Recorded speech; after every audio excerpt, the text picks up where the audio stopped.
Black diamonds are unique and striking gemstones, but distinguishing a real diamond from an imitation can be tricky.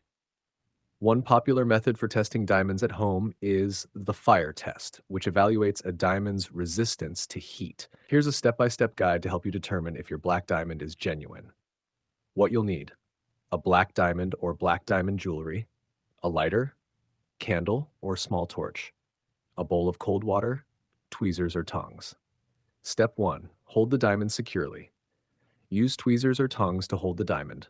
This ensures your safety and prevents any accidental burns or damage to your hands. Step 2. Apply heat. Hold the diamond in the flame for about 30 to 40 seconds. Real diamonds have extremely high heat resistance and can withstand high temperatures without damage. Step 3. Cool the diamond. Immediately after heating, drop the diamond into a bowl of cold water. This sudden change in temperature can reveal whether the stone is genuine. Step 4. Observe the results. Real black diamond. It will remain intact with no cracks, chips, or changes. Diamonds have excellent thermal conductivity and can handle the shock. Fake diamond. Materials like cubic zirconia, glass, or synthetic stones may crack, discolor, or even shatter under the heat test. Important notes: only perform the fire test if you are sure the diamond is loose or can be safely handled. Jewelry with settings may be damaged by heat.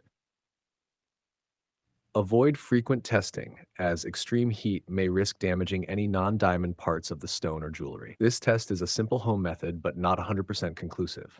For absolute certainty, consider professional testing using a diamond tester or sending the stone to a certified gemologist. Conclusion: the fire test is a quick and accessible way to check the authenticity of a black diamond at home. By carefully applying heat and observing the stone's reaction, you can identify whether your black diamond is real or synthetic. Always handle with care and combine this test with other methods for more accurate results.